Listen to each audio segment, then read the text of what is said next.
Welcome to Marketing Murder Mysteries. I'm your host, Michael Graham. As always, I'm joined by my marketing detectives, Linda Faneras and Rob Atkinson from Millennium Agency.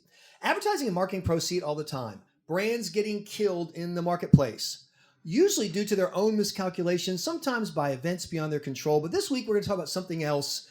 It's kind of the Jeffrey Epstein episode of Marketing Murder Mysteries. Was it a murder or a suicide? That's right. Companies, brand marketers, owners can do their own damage to their brand. So, for example, when a company decides to update its classic logo to a new and more modern look and feel, but they haven't done their homework first, not good. In today's digital world, consumer reaction can be swift, and thanks to social media, it can be incredibly painful. Even a single mistake can derail your branding efforts. So you're going to hear the case from our marketing detectives, and then you can hand down your own verdict. This week, the perils of bad design and how you can avoid being your own next victim.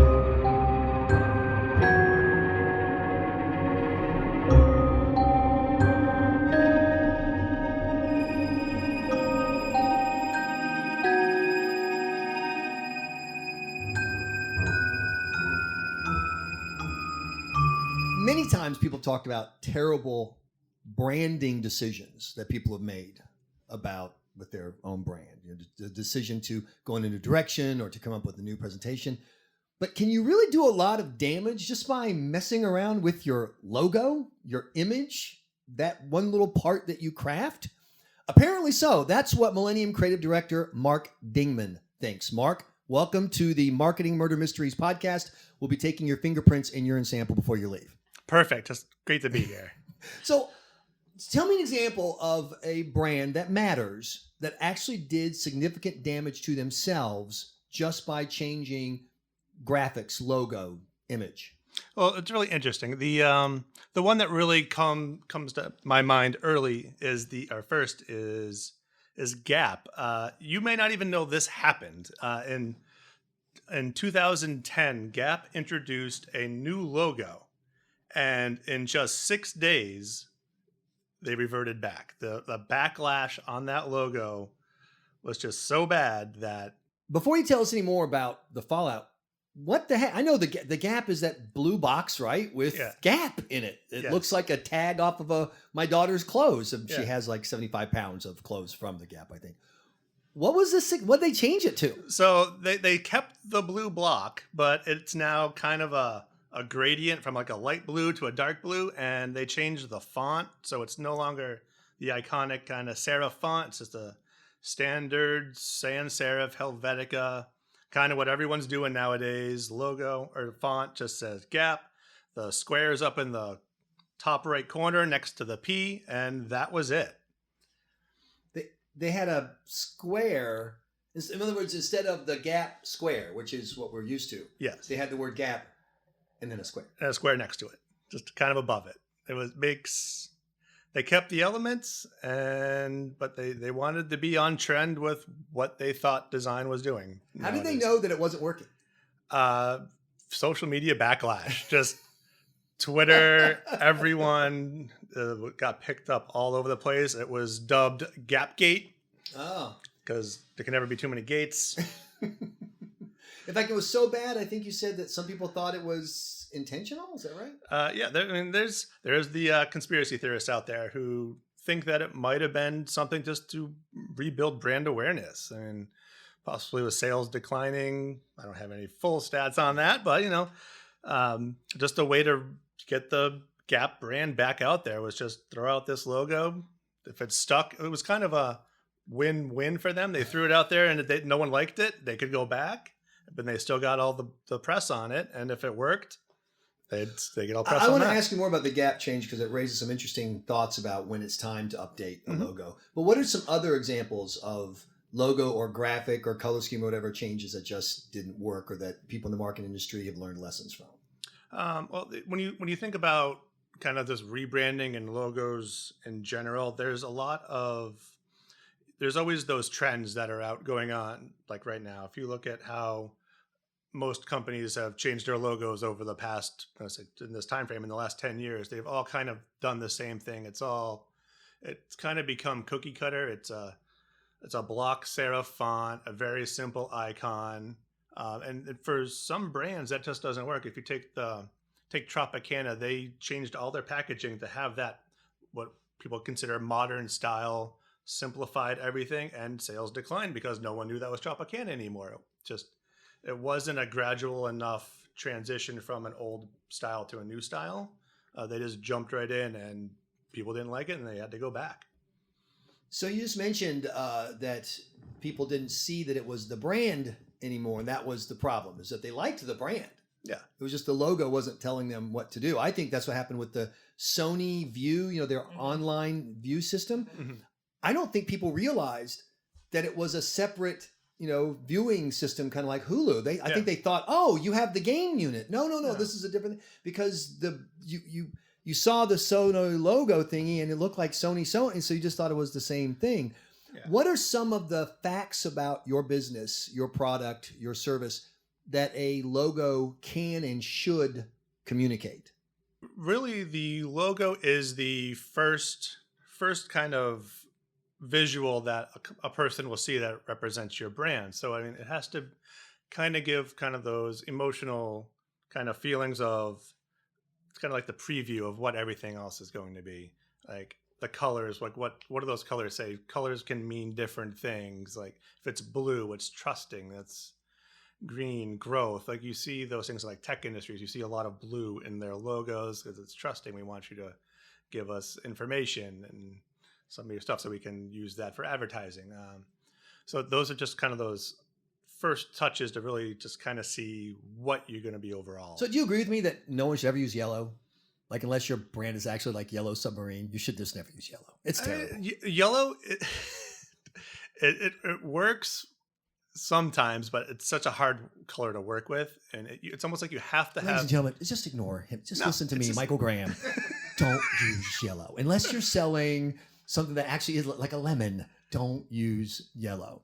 But you mentioned feelings of the color, etc. One of the things that's interesting to me is that you can communicate, it seems to me, your place in the demographic scheme that there are. I mean, if you look at, for example, the logos that you see often on cable news, which have an older market, you see a lot of imagery that's clearly designed for, can you read this list in a chart as you have your driving test at 85 and you shouldn't be driving? Like it's very, very much like that.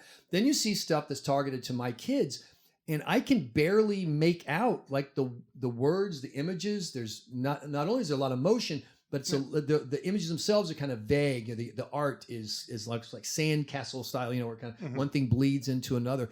Is that something you should take into account as you're looking for an idea for a logo about the demographics of your audience? I mean, your logo should reflect the business that you are and who you're trying to target. Like you say, like if you're cable news, you're dealing with, I'm going to say it, the slower generation of people that absorbed information, the people that grew up watching TV. Everything was slower. Everything's getting faster now. So when you're trying to hit that Snapchat generation, the younger generation, everything is just super quick cut. It's that MTV style from back in the day when they actually had videos. It was quick cut, and everything just flew by. And that younger generation is able to process that information much quicker, so that style of design works. So we talked about the upgrade for the Gap and why it was a mistake, but you mentioned something I think interesting, and you see this. They knew they wanted, or they thought they wanted, or unless the conspiracy is true, and they never wanted to update. And so they started, okay, here are our elements already. We're just going to move around our elements. Yeah. As a graphics pro, when it's time to upgrade your look, is it better to take the standing elements and reshuffle them? Is it better to start completely from scratch? Is it enough to simply have the same, say, font or a singular word that you're identified with, like John Deere? Mm-hmm. But you can get rid of the D. In other words, you see what I'm saying? Do you want to reshuffle or do you want to reinvent? I think when it comes to logo design, you want to respect what's come before, but also bring it to modernize it some. So it's kind of taking all of those elements. Like you don't want to completely reinvent the wheel unless you're changing your company name, changing everything. If you're coming up with a new logo, you want it to be, you want it to pay homage to what has come in the past. I do want to make a point on that because I think that's a good conversation. Is Pepsi, for example, did an exceptional job changing their brand logo look and feel over the years. So as they slowly changed their logo, people didn't really notice. And that can be one of the most successful ways of actually going about changing a brand. Obviously, they have a lot of money, so they can do it during, over a period of time, and it can be quite successful. And over time, people don't even really recognize that it's changed. So I think that's a great way to approach it from a corporate perspective. And I do just want to touch on Gap a little bit because when you look at their original logo, which is the box with the very large Gap letters in it, it's a very powerful logo. It has a very strong look and feel. It's very recognizable. But then when you look at the other one, which they rolled out for a short period of time, you can see that it's upper lowercase. It has the blue box to the top right. It almost looks like it was done on a typewriter. So it actually rolled back the brand look and feel and made them look a lot less modern than they did before. And those are the types of things that you do want to take into consideration because from a brand perspective, Gap, for example, we know who they cater to and we want to make sure that the logos translate well. I did want to bring up one which I think is actually hysterical, and I don't know if you've seen it, but Life is Good has, if you recall, they had this very whimsical logo, look and feel. Sure, the stick people, and they're all and they had this sort of fun-loving, blue and white logo, and then they translated that into something that looked like an Easter egg, and that Easter egg had a simple, life is good right in it. It's yellow. Back to your yellow point. I know you love yellow, Michael, so we wanted to give you an example of something that had yellow in it. Didn't seem to work. No, exactly. It's not that well liked. And it doesn't really look, it looks like the brand has decreased in value because of that, from that perspective. So those are the types of things that you do want to keep in mind when you do that brand transition. So again, that's like an Easter egg with the words "Life is Good" on it. And if you've ever seen the brand line "Life is Crap," I don't know if you've ever seen that. Have I seen it? Yes, you probably own some of it. Absolutely, I live it every day. So that actually has a very similar look and feel as the original Life is Good. So that can also cause some confusions in the market when you're making those changes. I agree. And before we get to Rob, I want to ask about that idea, Mark Dingman, our creative director. If you don't have a logo that can be parodied, you probably don't have the right logo. Do you know what I'm saying? Once you get a logo that is so clearly branded that people can then do the spin-off of it. The reason, how many versions of Coca-Cola, you just take the red background, the white cursive font, and then you can turn it into whatever. I've seen like pro-Soviet Union messages and anti-political messages and everything else. Yeah. Isn't that what you're going for? Something that's so clearly identifiable that as soon as you see it, you know what it's supposed to be, which means that you can then, if you wanted to, do a parody of it because people would get the joke. As opposed to a brand that's so vague or a graphic that's so vague and nebulous. If you did a joke, people think, "What's this a brand for? I don't buy this. What is it?" No, I mean that's definitely. And once you get to that point, you're now an iconic brand using an iconic logo, which makes it such recognizable that you're correct. It's easily something that could be. As soon as someone can take it, tweak it, and you still know what it is, you've made it as far as the brand. How do you get there? I think Linda made an interesting point, which is that you get there by investing in it consistently and over time. I think Coke and Pepsi have the two great logos of all time because once again, you can instantly parody them. As soon as you see the little red and blue circle thing with the wave in it, you know it's Pepsi. As soon as you see the colors and the cursive, you know it's Coke. That's what you want to do. Creating the logo is step one. Spending behind the logo is what makes it work. Yes, absolutely. So that's exactly what I want to talk about is that take the Gap fiasco, for example. So Gap spends all this money on just a new logo, but we in the advertising and marketing world that know that the logo is just the end result. I mean, it's on the letterhead, it's on the storefront, it's on the commercials. I mean, the amount of money it takes to do a brand relaunch is multi-million dollars. And something like that for Gap, I mean, that is $1 million fiasco because there had to be so much pre-production going on in the background just to change the store signs and everything else that would go on it. So imagine all the work that would have to be done in order to pull off a brand relaunch on the scale of a Gap, where there's a store in every mall in America.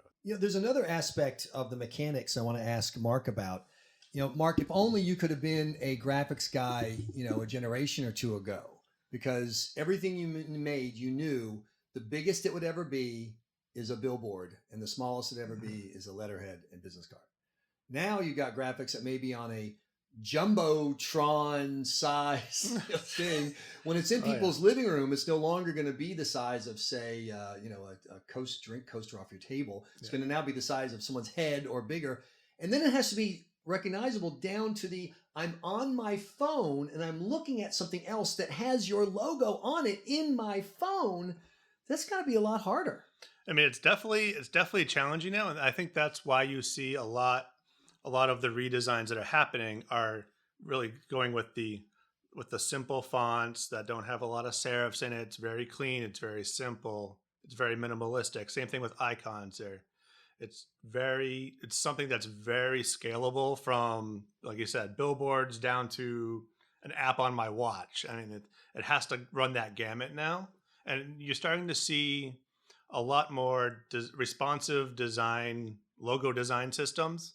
So it's just a way that as you... I'm sorry, what are those? So that's when... So a logo design system, it's when you have this, it's kind of like a website, how it scales down from desktop down to mobile.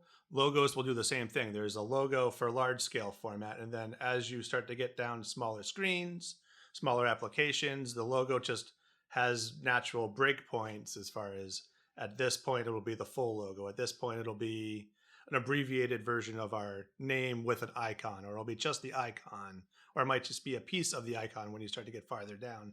So it's just kind of a roadmap of how your logo can be used across devices. So how many words does the ideal logo have in it? Best possible logo. How many words are in it? 1. So close. Zero. Icon. Exactly. Just a pure icon. Don't you agree? The Nike. I mean, yes. You go from the swoop, and then you go from there. But you got to get there first, and you need the word. So you can't start with the swoop. It's not going to work. Even Nike started swoop with Nike. Right. And then over time, as they got that recognition, that's when you can start dropping pieces off of the logos. Which is a very good point, and it goes back to the idea that you have to come up with something that works and then invest in it so that it can because then you actually save money down the line, because you can take the words that were there and replace them with words that are about features and benefits because you got the swoop. Yeah, and so you're done. Exactly. Ideal logo has 0 words. Second ideal has 1 word, 2 words. The worst logo ever in the world, if you want to know what it looks like at home, folks, get a lemon, because it's yellow, and then write words all over it. That's the world's worst possible logo. Lots of words, and it's yellow. Don't do that, and you'll be fine. Your favorite logo that you've ever worked on, or icon, or anything? Your least favorites, or one that you would like to have back? And I'll go first. Yeah. And this was entirely my fault. I was running a political campaign down south, and the candidate's last name was Hawk. And so before I was called in after the disastrous campaign had already begun, so I had to kind of work with what we had. And so she did a hawk in gold on a purple background. And it said something like, something to call Nancy Hawk. So she puts these signs up all over, and what happens? I'm looking for a realtor, Nancy Hawk, and I want to list my house. Can she? It looked like a real estate sign, or like an entrance to a gated community sign. And I'm like, well, but Hawk, my name is Hawk. No. First of all, people aren't ornithologists, okay? They didn't look at the slogan, it's a hawk as opposed to a whatever.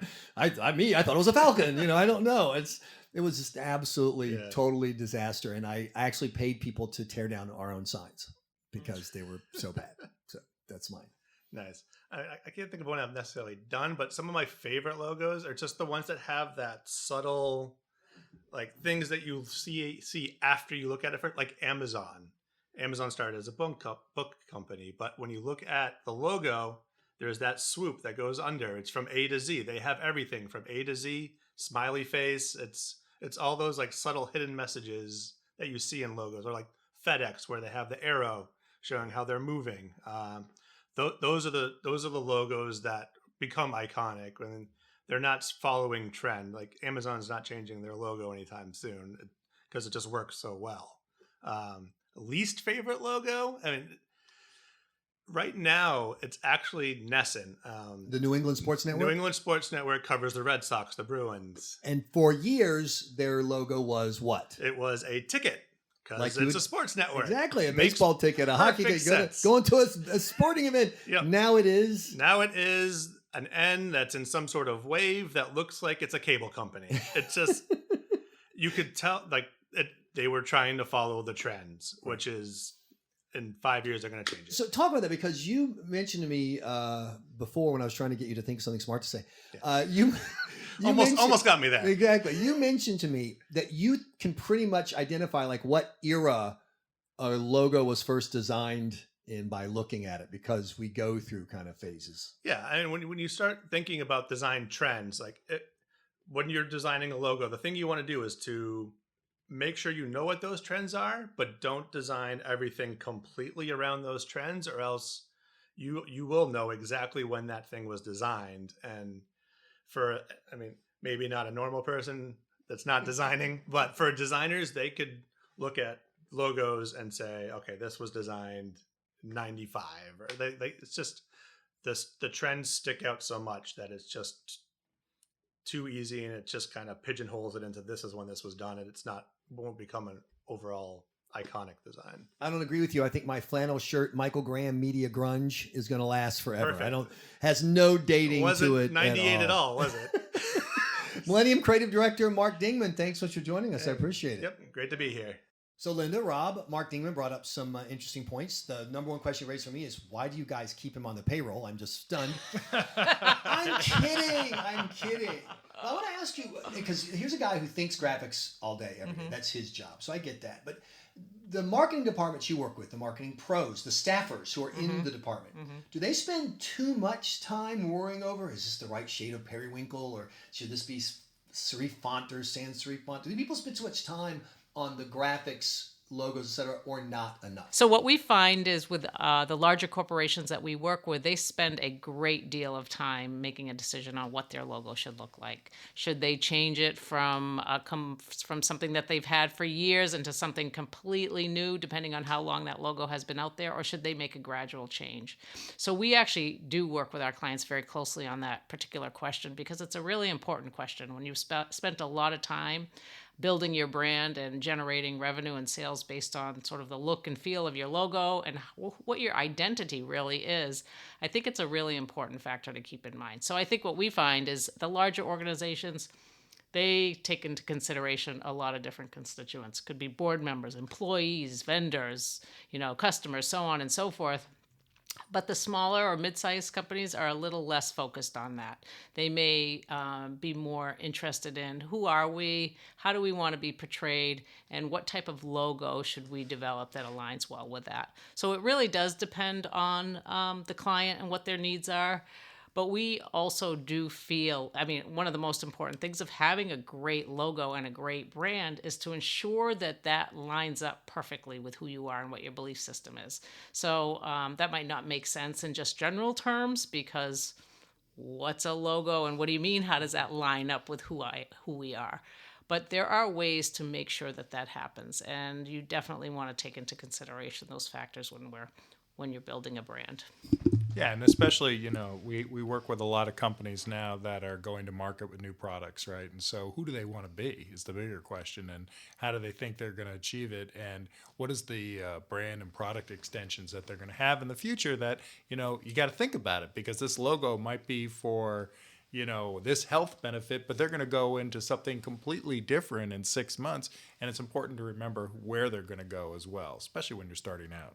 But do people worry too much? I guess, like if Pepsi's brand, whatever logo Pepsi came up with, if it was reasonable, they had the power, they had the resources, they were going to power it up. Can something as simple as what you call yourself or how you look, can it really make a difference to your bottom line in a meaningful way, or is it just around the edges? It really can. I mean, we had a couple good examples today. Life is Good is one example. Gap is another example. There's plenty of other examples out there. And what you don't want to do is take what you've already established in the marketplace and where you've done a really good job and try to use the logo as a way to sort of, inch up your sales. And that doesn't always work if you make a mistake like some of the ones that were presented today. So I think it's really important to spend a lot of time on the logo, especially for these larger corporations. I mean, they spend millions and millions and millions of dollars on the process of actually developing a logo. And during that process, even though it does take a long time, there's a lot of thinking and strategy work that goes behind that. And it's just an important process that a corporation needs to go through to make sure that they're making the right decision.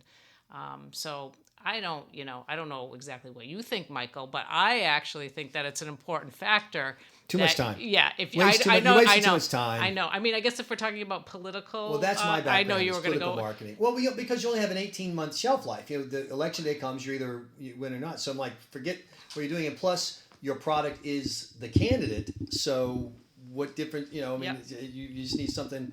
A that name works for them. Yeah, exactly. I mean, I had a candidate whose last name was Pope. And so I wanted to do a little something Vatican-y related on it. I couldn't figure out how to do it in an inoffensive way, but the whole point was, do that. So I did a logo. I did a text instead. We did "There's Hope, Vote Pope." And that was it, because we just need you to remember who the heck you're voting for school board when you're really there to vote for president and governor and blah blah blah. But I do see a lot of worrying as opposed to what is your marketing message? Because to me, a graphic is a vehicle for the message, and it can advance the message. And I thought that, like the FedEx little arrow, and some great examples. But if you don't have the right message about why it benefits me to do business with you, no cute, cool logo is going to save you. So what the problem is not necessarily with the corporations we work with. It's sometimes with the non-for-profits corporations that we work with who might have a vast constituency guiding them and helping them determine what their logo is when they go back to the committees. So we've actually had to tell some nonprofits that having a sock puppet as a logo is not a good idea. I mean, while it would be fun, it wouldn't be, probably the best way to get the message out. Tell that to Bert and Ernie. They're doing great. You're such a hater. So what's the best graphic logo ever? I'll tell you. It's barbecue joints. Barbecue joints have figured out how, to identify we're a barbecue joint. They have a pig cooking barbecue. Now, on paper, that makes no sense. Because what are you theoretically is on the bar? What is the pig? You're like, this is some horrifying, nightmare. Like if pigs could understand, they would think this is like horror movies time. This is Jeffrey Dahmer. But they get, look, we want to sell you right now. As soon as you see the grill and okay, this is a place where I can go for barbecue. And it also sends kind of a message because it is kind of kitschy. Because let's face it, the people who go to vegan places and they're not going to go to. So they're really definitely, they know their markets. People just want a good big old plate of ribs. They don't want a bunch of, politically correct people with their fancy clothes on. And it tells you immediately, here's my product.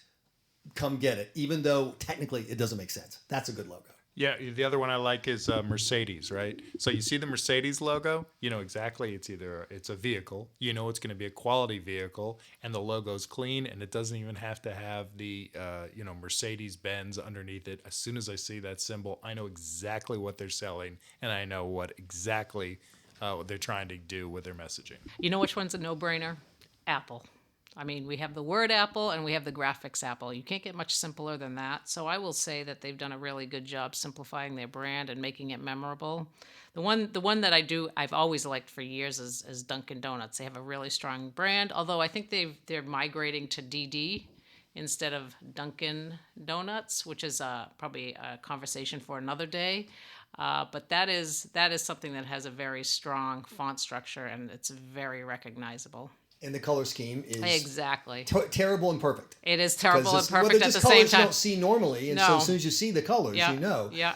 In a future episode of the Marketing Murder Mystery podcast, we will discuss the move from Dunkin' Donuts to Dunkin's, which is coming. They've already started the slow process, and we will talk about that on the coming episode. But first, before we wrap up, it's time for our Marketing 101 tip, a basic marketing tip for people who are in the marketing industry. And here to present it is the lovely and talented Rob Atkinson. Thanks, Michael. Lovely and talented is right. No, we were at a trade show last week in Boston, and I think we were both really surprised to see how little efforts companies are putting into their booth displays. I mean, talk about a brand extension and a first impression of consumers trying to do business with them. And, they really did not follow any of the basic marketing rules, and they didn't do any of the brand guidelines. It's like they threw it out the window because they had to do this show and they needed a booth really quickly, so they slapped it together, and it didn't help their brand at all. So what are the things that every marketing booth should have? What did they not do? What was missing? So great question. So you have to be clear and simple with your messaging. You have to have your value proposition clearly stated so people can understand it. You only have a few seconds for people to walk by your booth, and you want to make sure that when people walk by, in a moment, they can recognize exactly what you're doing and what you're selling and how you can help them. And I think that was back me up, Linda. I think that was really lost at the show this week. Yes, I agree with that as well. And what was equally as interesting is that the business cards lined up perfectly with their booths. We had a hard time deciphering some of the business cards that we also received, which some of them had a lot of information on it because this industry is evolving, obviously, as we know. But to Rob's point, keeping the message simple, keeping your logo strategy simple, getting to the point as quickly and efficiently as possible, and focusing in on your benefits is really important, especially today. And I have to ask, since you're at a trade show, whatever, I assume they all at least obeyed the number one rule of trade show appearances, which is they were giving stuff away. Were they giving stuff away? Because the only reason to go is because people are giving stuff away. So normally that would be true, but this was a cannabis show. So no, they were not giving away free sample at the cannabis trade show. I can get you some if you need. Yeah. Okay, great. So thanks for listening to this episode of Marketing Murder Mysteries. We have previous episodes of the podcast available at our website, mill.agency, M-I-L-L, mill.agency for Millennium. And also future episodes coming up as well. So please listen, share them with your fellow marketing professionals, if you don't mind. And we'd always love to hear from you by emailing ratkinson@mill.agency. Or lfanaras at mill.agency, and that's F-A-N-A-R-A-S. Yes, it is. And I am Michael Graham, and it spells itself. Speak to you soon on the next episode of Marketing Murder Mysteries.